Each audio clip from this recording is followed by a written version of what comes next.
We're going to get right to this program. We will end promptly and respect your time. So at this time, I'd like to have Avi Poster, co-founder of A Voice to Reduce Poverty, come up and talk just a few minutes about what we are. Thank you. First of all, let me join Marcia and our steering committee at A Voice to thank each of you for taking time to come and join us for this important conversation. It's really heartwarming to see so many people interested in this issue that has quickly become one of the most important and talked about issues on our agenda in recent months. The purpose of tonight's conversation is to help those of you not as entrenched in the issues of affordable housing to help you catch up with the conversation that we've been having, as well as enlist those of you who are well versed on the issues to join us in seeking solutions to what we think our problem is as it exists today. But before we begin, my colleagues asked me if I would just take a minute to explain what a voice is. We call ourselves A Voice. I originally called it The Voice, but Charlie Strobel quickly reminded me that no one should be called The Voice other than one person. And so we are a voice for the reduction of poverty in Nashville and beyond, because we're interested not only in issues related to poverty here in Nashville, but we're interested in issues related to poverty across our state and throughout the country. To that end, we have wonderful partners.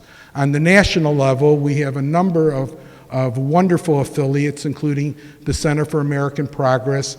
Their Half in 10 project is the premier anti-poverty program in the country, advocacy program. And locally, we have countless numbers of partners who support our work and our messages. A Voice has a steering committee of about 35 people. If any of you are interested in participating in our work, just talk to me after the program is over. We have a membership of about 1,100, and those of you who are not members, if you haven't signed up at the door, I'm hoping that you will, so you will receive our information.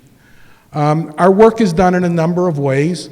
We hold forums, we hold educational programs, we issue newsletters and position briefs, and we talk to public officials. It is our belief that by raising a voice, we can influence those who are in the position to make public policy. And that's precisely what we hope to do. Locally, I mentioned we have a number of affiliates, a number of partners. One of our partners, I saw Mike Hodge walk in. Mike, could you raise your hand? If you don't know Mike Hodge, you probably should. Mike is the organizer of one of our sister partners, NOAA. I think you know about NOAA. At their recent convening event with mayoral candidates, there were over 1,500 people that attended, maybe more waiting outside. Their program included our agenda. They have a broader agenda of social equity than we do. We're strictly interested in reduction of poverty. But their issues all relate to poverty. Their issues about judicial reform and workers' rights, they all interact with our issues. So we're thrilled to partner with NOAA, and just congratulations on a fabulous convening event. In terms of what we hope to do as an organization, right now we're talking about affordable housing, but that is certainly not the only issue A Voice is interested in. We're interested in all aspects of poverty reduction. And to that end, during this year and the year after, we will be surfacing attention to other issues, just as we are doing right now in affordable housing. We're interested in addressing the entire realm of poverty issues, from food to jobs to wages, anything that's related to helping those who have much less live an easier life in this difficult economy of ours. So with that, let me tell you about what we're going to do tonight. Our agenda is quite simple. You have a program in front of you. In the program, you have our 2 position statements. You have an agenda for this evening. There's some things about what we hope that you can do, so I'm hoping you'll stick around long enough for Ashford Hughes to come back up at the end of our program to talk about our call to action. And on the back side, we just gave you some definitions to terms that you're going to hear mentioned throughout the program today. Our format is this. Jim Frazier, Professor Frazier, is going to help set the scene. What exactly is the problem our community is faced with regard to housing, so that we all understand the picture together. Jim is a member of our steering committee. And then we have 2 other colleagues in our steering committee who are going to come up and talk to you about 2 action steps that we believe, if implemented by policymakers, will not only increase the availability of housing, but will help reduce the density of poverty. So the 3 people that are going to be speaking, it'll be Jim Frazier first. Background: Jim is full-time professor at Vanderbilt. He's also a national expert in housing and zoning policy. Jim has advised countless numbers of municipalities and organizations around the country. But here in Nashville, he's worked with us. As I said, he's on our steering committee. He also has worked with NOAA, and he works with the Nashville Next plan that the city is putting together. After Jim sets the scene, sets the plate, we're going to have our dear friend Bill Barnes, Reverend Barnes, speak to you about affordable housing. About the Housing Trust Fund. And there is nobody that should speak to the Housing Trust Fund other than Bill. The Nashville Trust Fund is named after him. For 40 years, Bill has just worked the streets, the halls of city government in the name of people who have had less. His issue has been affordable housing. He has asked our city for many years to develop a trust as there have been developed elsewhere. And 40 years, the founding pastor of Edge Hill United Methodist Church. Is that right? I'm close. Thanks. He won't hold me to that. So Bill will be talking about the Housing Trust Fund. And then lastly, Mr. Floyd Schechter will be coming up to you to talk about our second remedy, and that has to do with mandatory inclusionary zoning. And Floyd comes to us from a variety of backgrounds. He's a lawyer, he's a banker, he's a commercial realtor, he's a soccer player, he's on the board of many civic organizations, he's on our steering committee, and Floyd has become extremely knowledgeable on issues related to policy. So that's the program. When they're done talking, we're going to give you a chance to ask some questions. When you're done, Ashford's going to call and describe our call to action. And then we'll end our program with some words from our own Charlie Strobel. So with that, I'm going to step aside and let our speakers do their magic. I'm not going to come back until the question and answer time. If any of you need a program and did not get one, if you hold your hand up, our helpers in the back will get it to you. Thank you.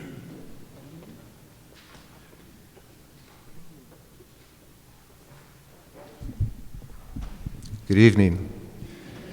Wow, this is a couple of times that I've been up here talking a little bit about affordable housing as an issue. And before I get started, I want to say a big shout out to Casey United, my friends over there. And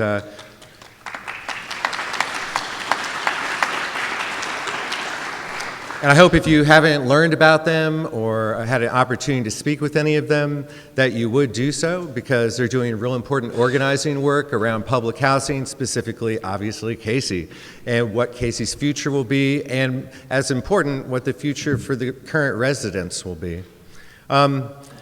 Today, I just want to be brief.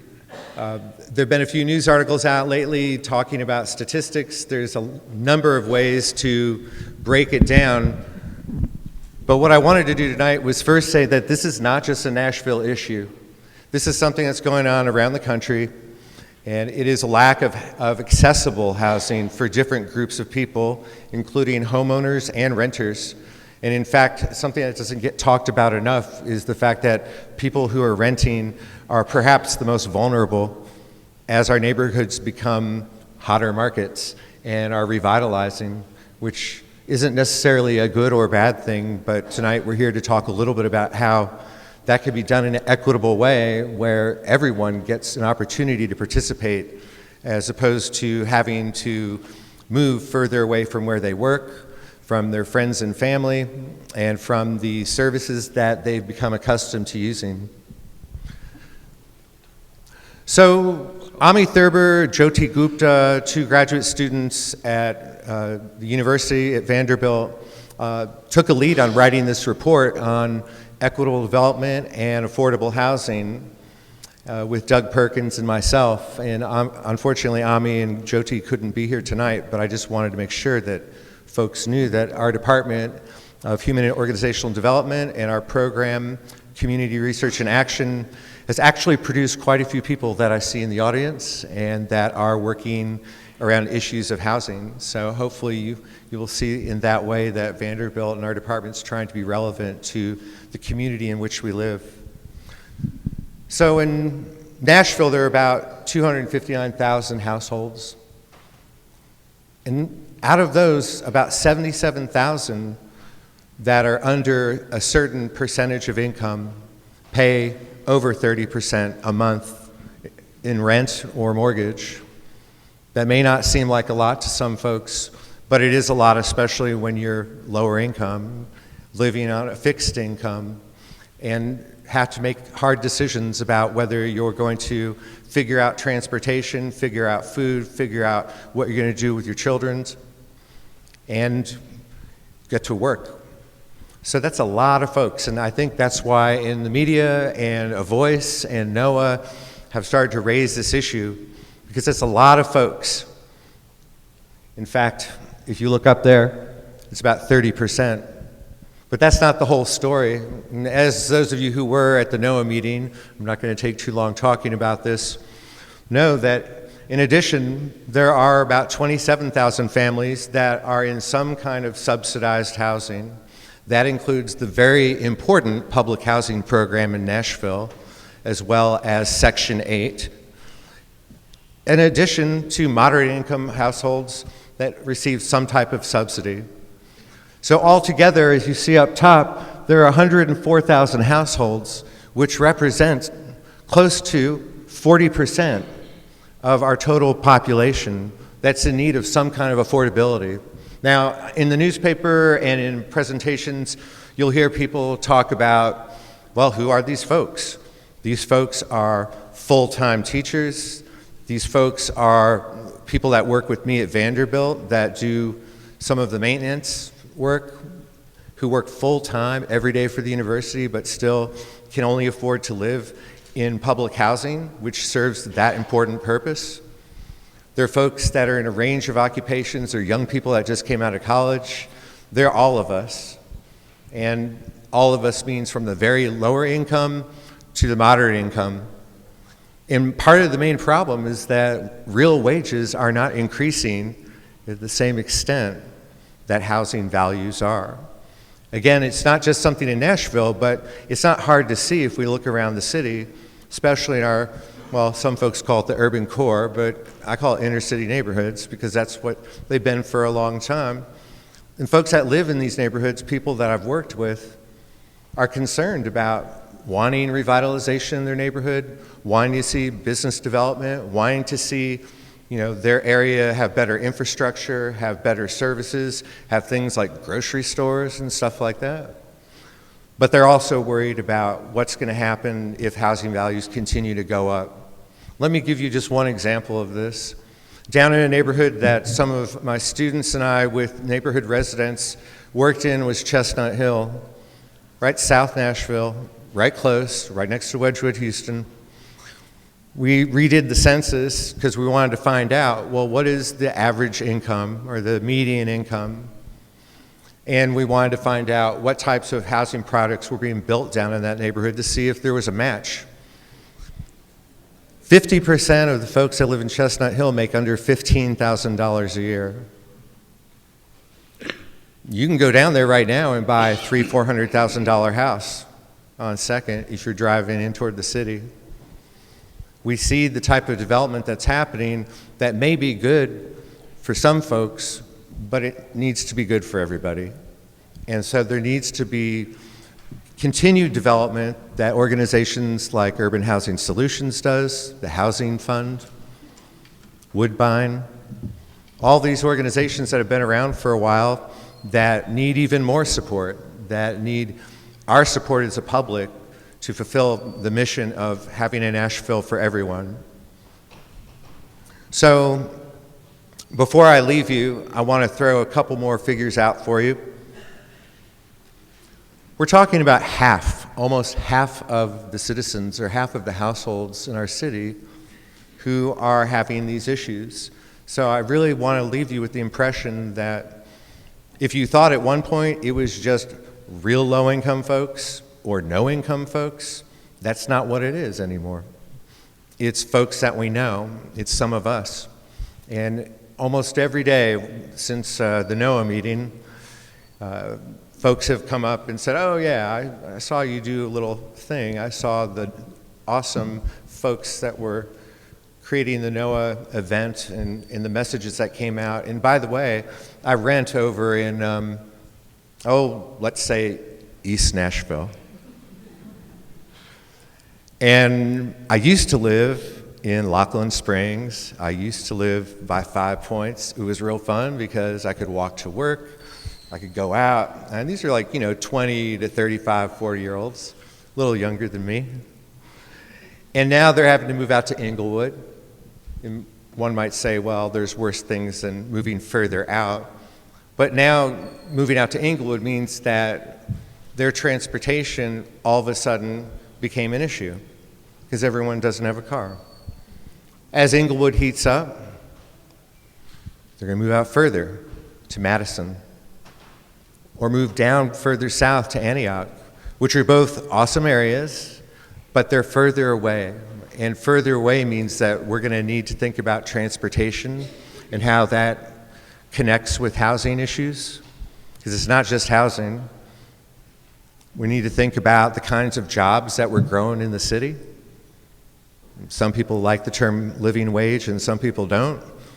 But a living wage means that you actually are able to do what you need to do on a daily basis if you have a job.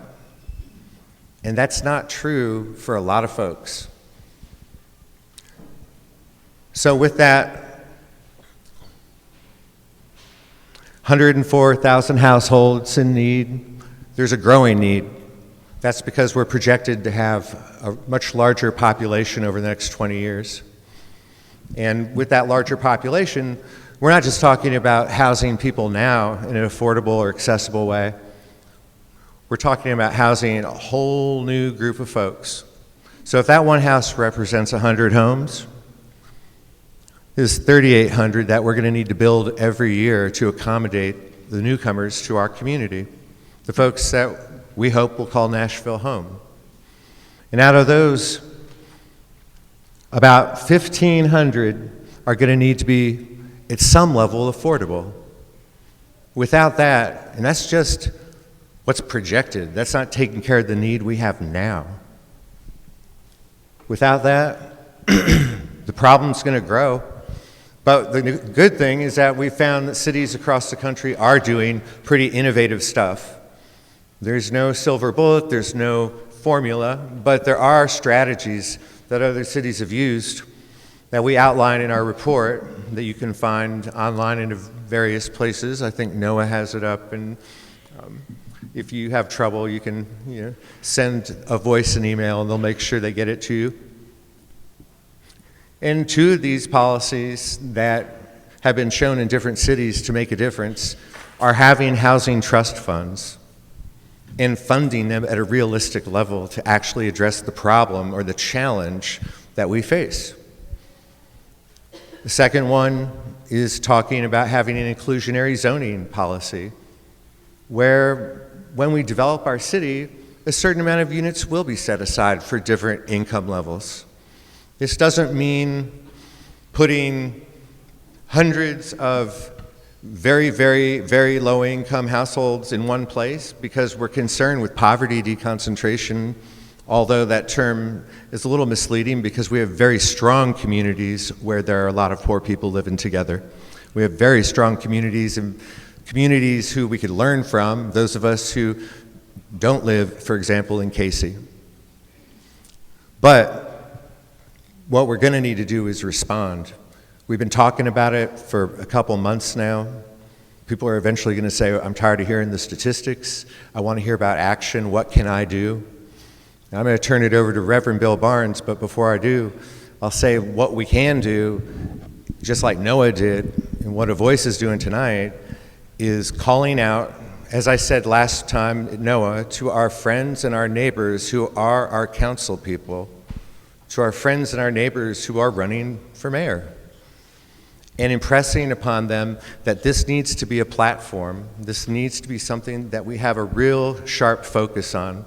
This needs to be something that we have an Office of Affordable Housing so we can make sure if we're spending our taxpayer dollars that they're actually going to go to housing that remains affordable long term, that isn't about building housing, selling it to someone in an affordable way, and then they get to sell it, make a lot of money, and then it's not affordable anymore. That's not a good use of our money.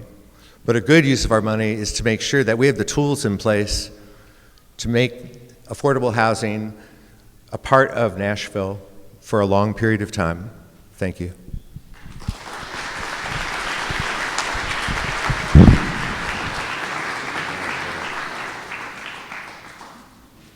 Jim, thank you. I guess we're on, right? You're on. Okay. Sometimes if you sit on an egg long enough, they hatch. Been sitting on this egg a long time, some decades. But I want us to understand something of the depth of the hole that we've dug for ourselves in relation to affordable housing. One important period was 1945 to 60. In the World War II, hundreds of thousands of people coming back home to roost. The major insurer of mortgages during that expansion period was FHA. FHA insured mortgages and did so with aplomb. In the 15-year period, only less than 2% of the mortgages insured were for non-whites. We were digging ourselves into a hole, a race poverty hole. FHA guidelines even used a word like, listen, inharmonious, warned against extending insurance for mortgages to inharmonious groups. I'll leave it to your imagination to decide what that means. There was a period from 1960 to 80, slum clearance, public housing, concentrated poverty, 1960 to 1980. In 1966, I became the founding pastor of a Methodist church in the Edgehill community. It was just in the execution stage of urban renewal. In the next decade, listen, 2,100 households were dislocated in that community. And what were the replacements? When we went there in 1966, Edge Hill Homes, if some of you know this territory, Edge Hill Homes, 200 family units at the corner, at the southeast corner of Edge Hill and 12th. 200 family units. Across the street, you know the high rise for the elderly?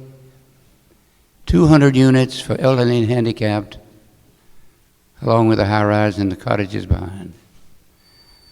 With urban renewal came a 180 unit expansion of Edge Hill Homes.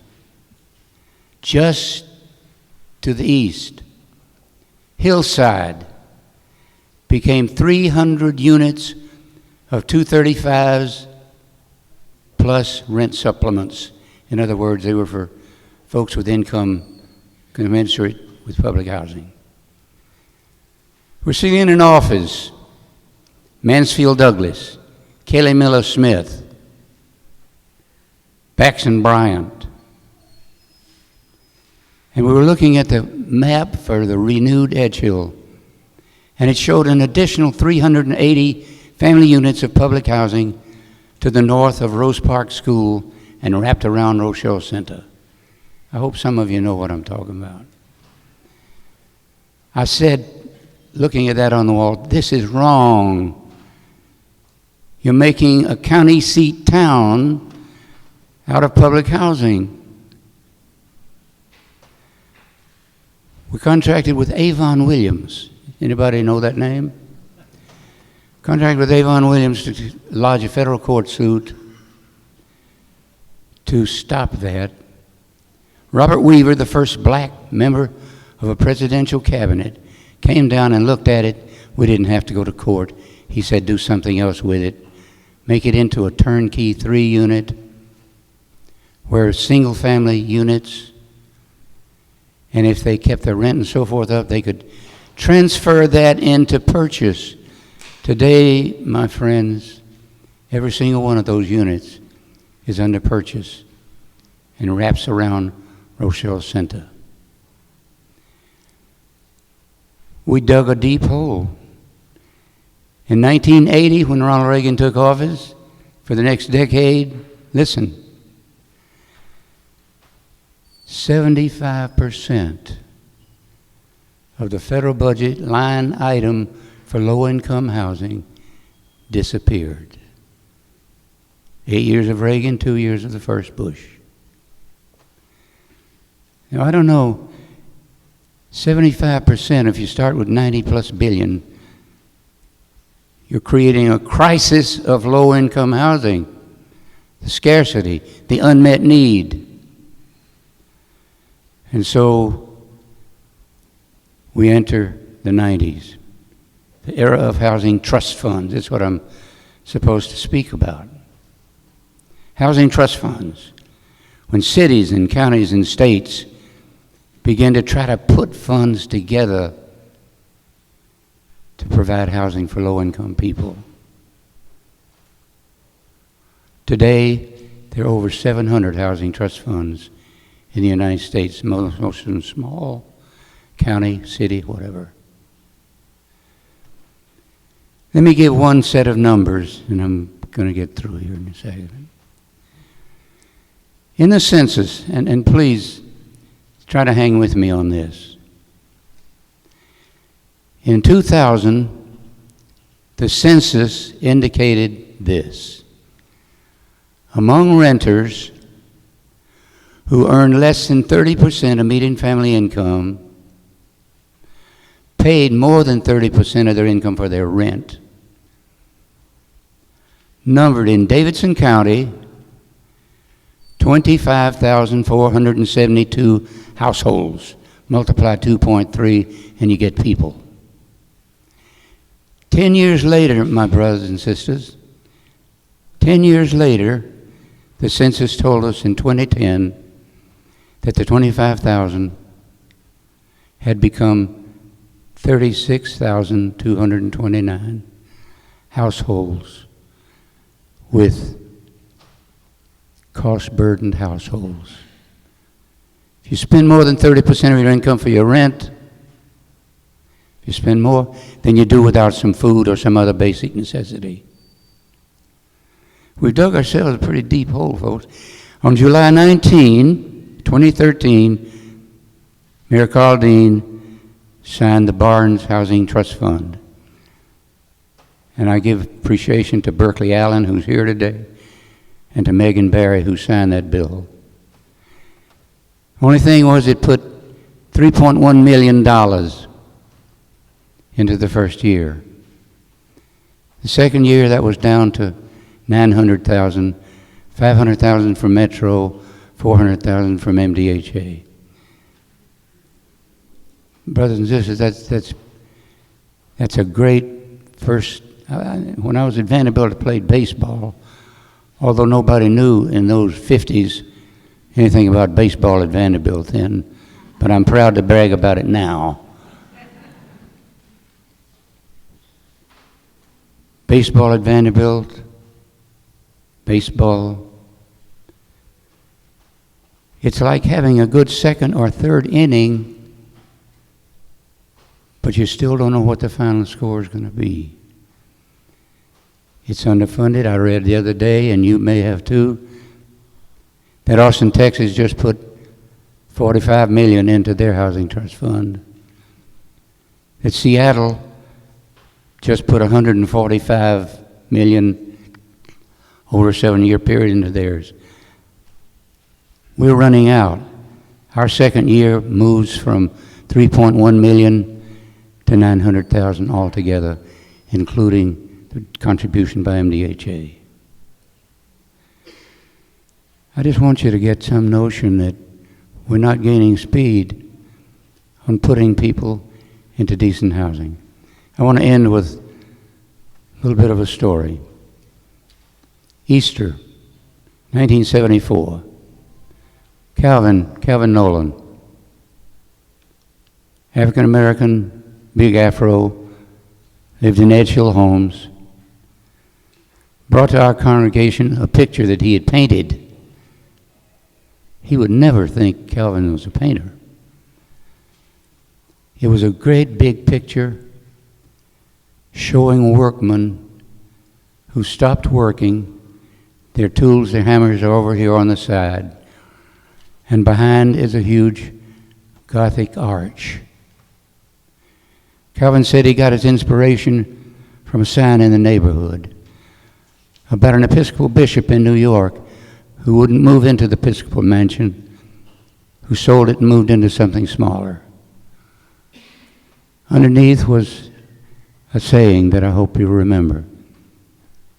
And he said it inspired my painting. It says, "The temple of the Lord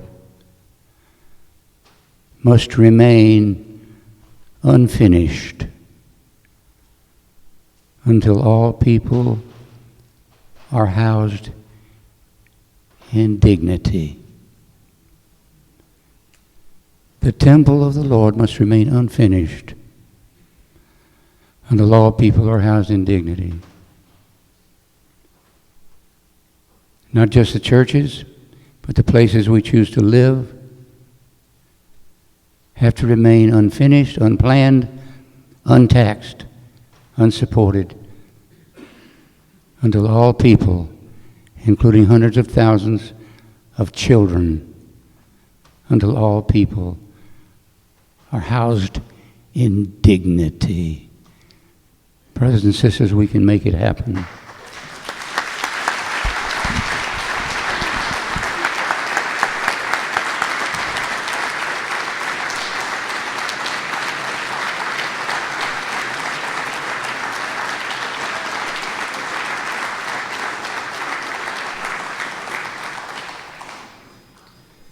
Talk about a tough act to follow.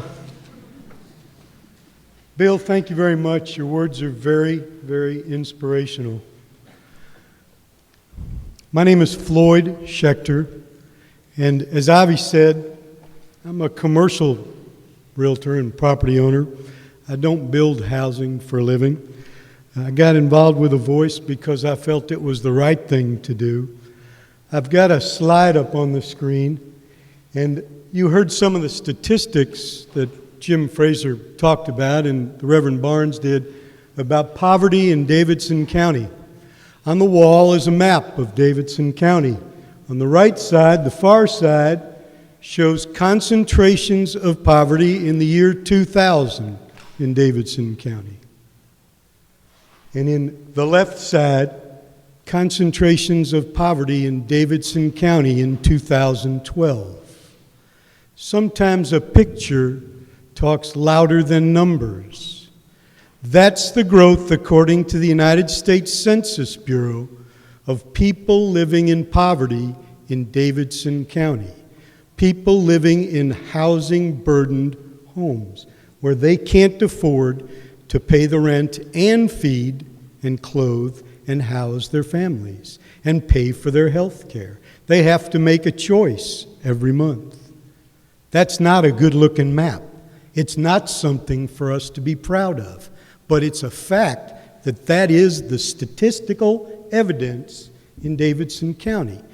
And concentrations of poverty like that are not a good thing.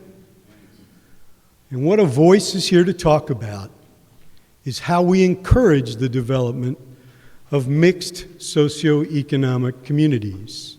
And if you want to see people of all income levels living side by side, in Davidson County you need two things, and only two things. You need the money to build it with, and that's the Barnes Fund, and then you need a place to build those homes. Because property in Davidson County doesn't currently encourage the development of affordable housing. We're the IT city, and as a result, everything here, because people are flocking here, and the demand for everything in our city's going up, everything's becoming more expensive. So at a time our need is growing, our supply of affordable housing is shrinking because we don't have land use policies in place to protect those in existing neighborhoods who'd like to stay in the neighborhood they've lived in.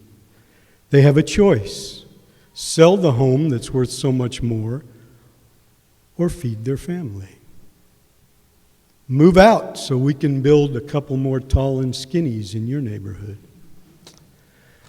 Okay, so how do we deal with this issue of building affordable everywhere in Davidson County, not just out in the outer ring suburbs, not just in Antioch, not just in Jolton or Bordeaux or Bellevue, but everywhere in Davidson County? How do we do that? In 417 counties in this country, we do that with something called mandatory inclusionary zoning. You want a building permit to build residential development in Davidson County, you must provide housing, a portion of the housing that's affordable.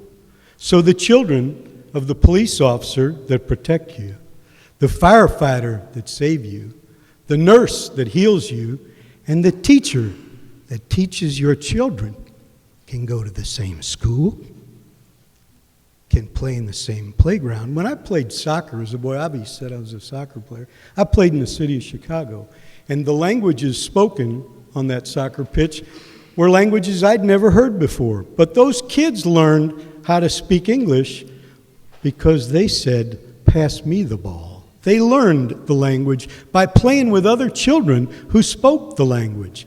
And if the housing for all those children who don't speak the language is all between Murfreesboro Road and Nolensville Road, they're not going to learn to speak our language. We need to build affordable housing in every neighborhood in Davidson County. And with countywide mandatory inclusionary zoning, it doesn't mean if you live in an idyllic subdivision that you love that somebody's going to build a housing project in the middle of that subdivision. It just says when somebody comes to get a building permit to build housing, they need to think about all of Nashville. They need to think about building a Nashville for all of us, not just for those that can afford a $500,000 home or more. Government has the right to do this. Inclusionary zoning has been used across the country for more than 40 years. There are programs in place today in 417 counties from coast to coast, from Montgomery County, Maryland, from Fairfax County, Virginia, Boston, Massachusetts, to Santa Monica, California, and Portland, Oregon, and almost every state in between. You can find them in major cities across this land, but you don't find it here in the It City. The building that's pictured here sits on 1.9 acres adjacent to Temple University, where there's a train station. It's called Transit-Oriented Development. 120 units, 1, 2, and 3 bedroom homes in that building. People that live there can get on a train to go to work if they can't work in their neighborhood. The ground floor is filled with businesses that provide services to the community. A neighborhood health center, a pharmacy, a social service agency. We could build something like that in Nashville if we had property zoned to build it on. Imagine the missed opportunities at the riverfront station of the Music City Star, overlooked by condo towers where you too cannot afford to live in $1 million condominium, instead of Paseo Verde, where we can all afford to live next to the train station. Or in the Donaldson community, where there's a train station. Or the Hermitage community, where there's a train station. And 1,500 people ride to work every day, but they can't live next to that train station today. So how would adopting mandatory inclusionary zoning benefit Nashville? It would distribute affordable housing throughout our county, and the red clouds that you saw previously would disappear because there wouldn't be concentrations of the poor and the middle class and the lower middle class. They'd live everywhere in Davidson County instead of being concentrated in one neighborhood. It helps local employers have local employees live near where they work. Businesses can find employees faster. School districts, fire departments, police stations serve neighborhoods where children from all kinds of families live together, side by side. Young parents and single parents can live in the same community with the grandparents who want to take care of those kids even while they're living on a fixed income. Inclusionary zoning can be effective in any environment. The RAND Corporation did a study in 2012 that documented how well it works. Today, Avi Poster received an email. I'm going to delete the person's name, but this is an email from somebody here in Nashville. My name is Tony, and I moved to Nashville in 2004 after my marriage of 22 years ended. I lived in an apartment in the Bellevue area my first year before moving to the Woodmont Terrace Apartments, where I lived for approximately 2.5 years. I loved that location near I-440 and Franklin Road. I could walk to all kinds of goods and services and restaurants and things I liked to do with friends who lived in the neighborhood. But I had to commute to Murfreesboro 2 days a week for my job, and I couldn't afford the commute anymore. So I bought a home, a very lovely home in Antioch, and the commute got shorter, and I enjoyed it. But now I don't work at Middle Tennessee State anymore. I work in Nashville, and I'd like to move back into the city where I can enjoy those things I used to enjoy. There is no housing for a divorced woman in her 50s that's affordable where she wants to live, because we don't provide the option for that anymore. She said she wanted us to continue this effort so people like her can come back to live in the city of Nashville where she used to live. What can we expect folks at City Hall and builders reasonably to do? We're going to bring legislation before City Council this spring to pass mandatory inclusionary zoning countywide. We're going to bring legislation to issue bonds, to fund the Barnes Fund to pay for that housing. What our government can do is write the regulations that work for the city of Nashville to implement those programs, sell those bonds, and fund the builders, like some in this room from the Housing Fund and from other developers like the Woodbine Community Organization. There's a long list that they can build affordable housing for everybody in Nashville, right next door to the housing that we're building today with $500,000 condominiums. Provide the kind of assistance to builders that makes it easier for them to get a building permit if they're going to build affordable housing. Provide for those same builders lower impact fees. Make it easy for people to do this, and they'll build it. That's what we're going to do this spring. We're going to build housing because we're going to fund the Barnes Fund properly, not less than $50 million. And we're going to provide places to build that housing everywhere in Davidson County. Thank you very much. But we, of course, also want to live in a city where everyone has an opportunity. We do believe that particularly low-income families need to be where there are services like buses, like employment, like services. And so we want to be very, very mindful of what the opportunities could be for us as a city. And so as we go forward, I hope that you will stay in this conversation. At this time, I'd like to bring Avi back, and we're going to go to the charge, because we promised we would be finished at 7:15, which we will be. Real quick, the question about church involvement. The difference between NOAH and A Voice, NOAH is made up only of congregations and synagogues and some other organizations. If your church wanted to be part of it, Mike, I'm sure, would converse them. But you could also tell your church members to join A Voice, which is I'm hoping all of you will do anyways. So you could actually be a member of NOAH and join A Voice and get it from both sides. I just wanted to introduce someone to you. Abby White, are you in the audience? You were here earlier. I don't know if Abby's still here. There you are. Stand up real quick so people can, you don't wave. Do your homecoming wave. Abby is the reporter, a journalist at The Scene, and a couple weeks ago she did an incredibly wonderful story that told what you heard tonight in very clear terms with information, and if you haven't read it, you might want to look at The Scene to read it. Abby, that was fantastic. Is Joey Garrison here? I don't know if Joey came, but if you don't know Joey, Joey's a journalist with the Tennessean, as Abby has.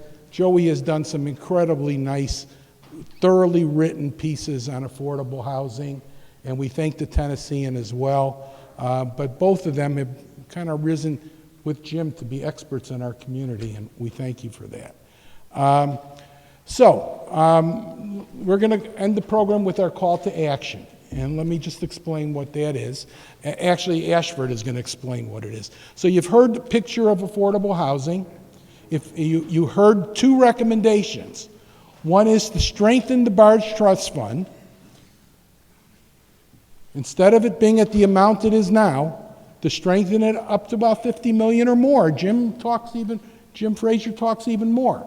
But strengthen that housing trust fund with dedicated streams of financial support, so that each year it's not dependent on a city budget, but has its own stream of steady support. That's our recommendation one. Our second recommendation is, after we develop the strength and how to build, it's where to build, and that is to continue doing what we're doing, but put a focus on affordable housing throughout our community by expectations for developers. Floyd did a fabulous job explaining that. And now Ashford is going to tell you what we're going to do with both of those positions. A little bit about Ashford. He's a great example. Come on, Ashford, keep walking while I'm doing this. I might as well embarrass you in front of everyone. He dresses up beautifully, first of all. Secondly, I fell in love with this guy. As a young man, he has tremendous wisdom of someone who's been around for a long time. He is a great thinker. He's more importantly a doer. And Ashford plays in a number of arenas. Professionally, he is working with workers' rights, but his heart is in civic work, and he is not only a member of our steering committee, he's a member of the executive at NOAA. He's an example how members of NOAA work at A Voice and members of A Voice work at NOAA. And Ashford is the best suited to get you enlisted in helping us with our charge. Ashford Hughes. I guess I should ask for your vote after that introduction.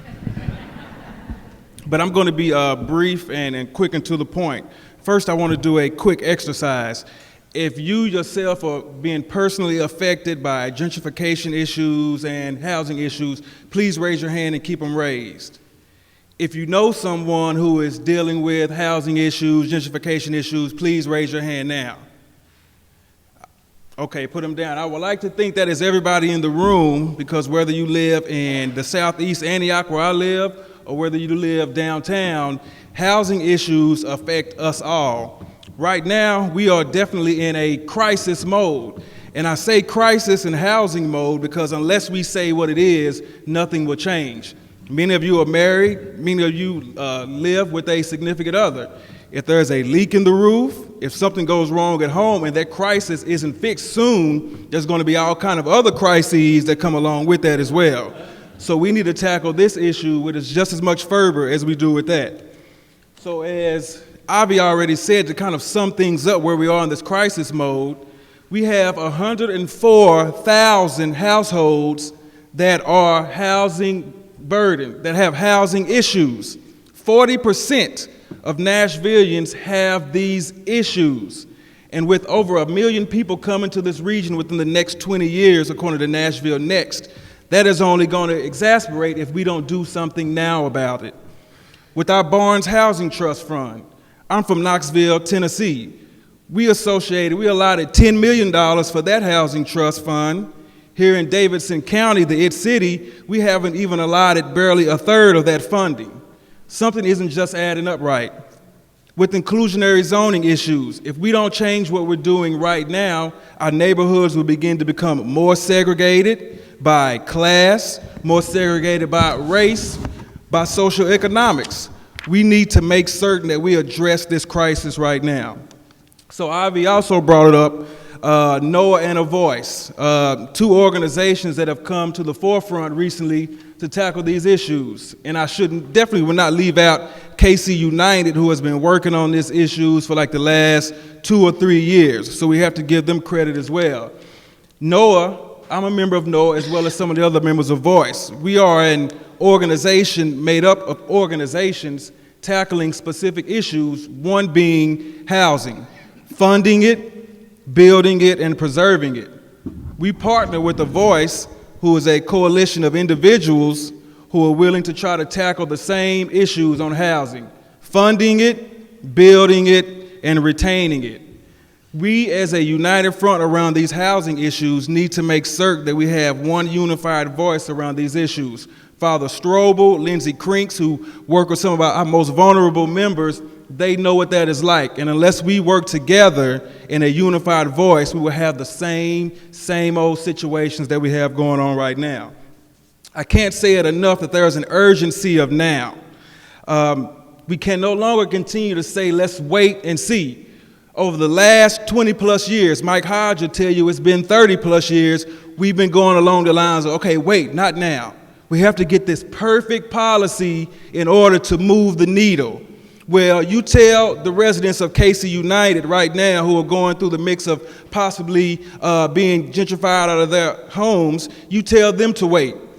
On 12th Avenue South, where people are weekly getting knocks on their doors to sell their property, you tell them to wait. You know, the time to find this perfect policy, to talk with the plethora of individuals that need to be talked with, we cannot no longer settle to do that anymore. We must act now, and that is what A Voice is trying to do right now. So what do we, with The Voice, what are we planning to do? Well, one, we're going to lobby and meet with our council members. So glad to see so many of them here today so we can kind of get those meetings set up now. But that's one of the things that we're going to do. We're going to introduce these value points that we've talked about today to make certain that we try to get this passed through council before we have to try to wait for a whole new administration to go through. If we continue to wait, the same people will say, wait, when this mayor is in office, to wait. By that time, everybody living in Davidson County now will be living in Rutherford County, Wilson County, and somewhere else outside of Davidson County. So we need to act now. So what are we asking you to do?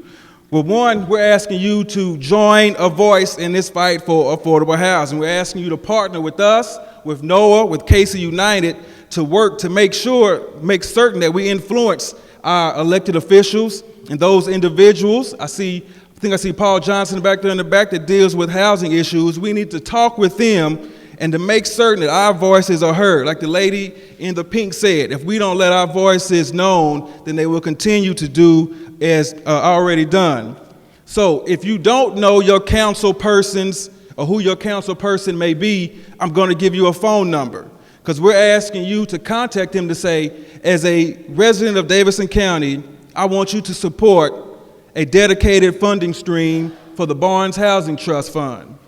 I want you to support inclusionary zoning policy here in Davidson County. Now, we have yet to finish actually drawing out what that policy is, but for the last 2 months, we have been working with various attorneys to get the legal wording right.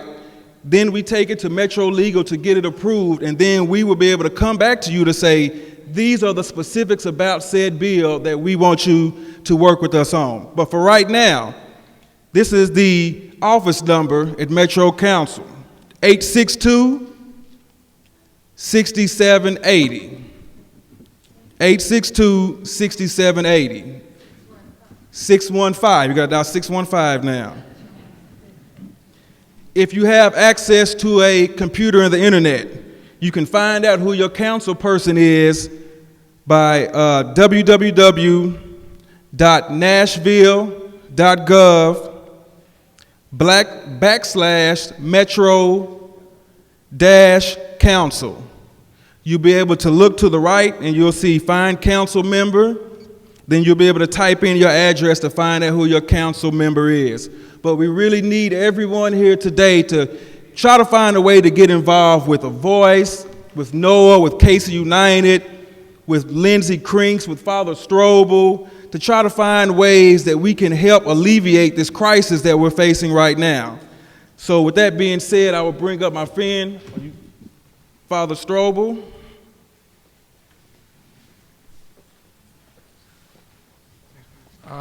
Just wanted to remind you that on the sheets that we gave you, the 3 talking points we'd like you to tell your council people are listed, 1, 2, 3. Housing Trust Fund, steady stream, inclusionary zoning, we need affordable housing and we need it now. And the email that Ashford gave you to figure out how best to contact your council member, that's on the front of the sheet also. So please use that information. Rabbi Strobel didn't want me to introduce him, but this is a man who does in many ways serve as my rabbi, and he's going to send us off. Okay. Shalom. When the planning committee decided to have this forum, everything was well scripted, as you can see tonight, except this, the closing. And so Avi said, I want you to do the closing. And I said, what do you want me to say? And he said, oh, do one of those Baruch Atah Elohim messages. So I decided I would give you 2 challenges tonight to thank you again for coming. The first challenge is to hear the message clearly.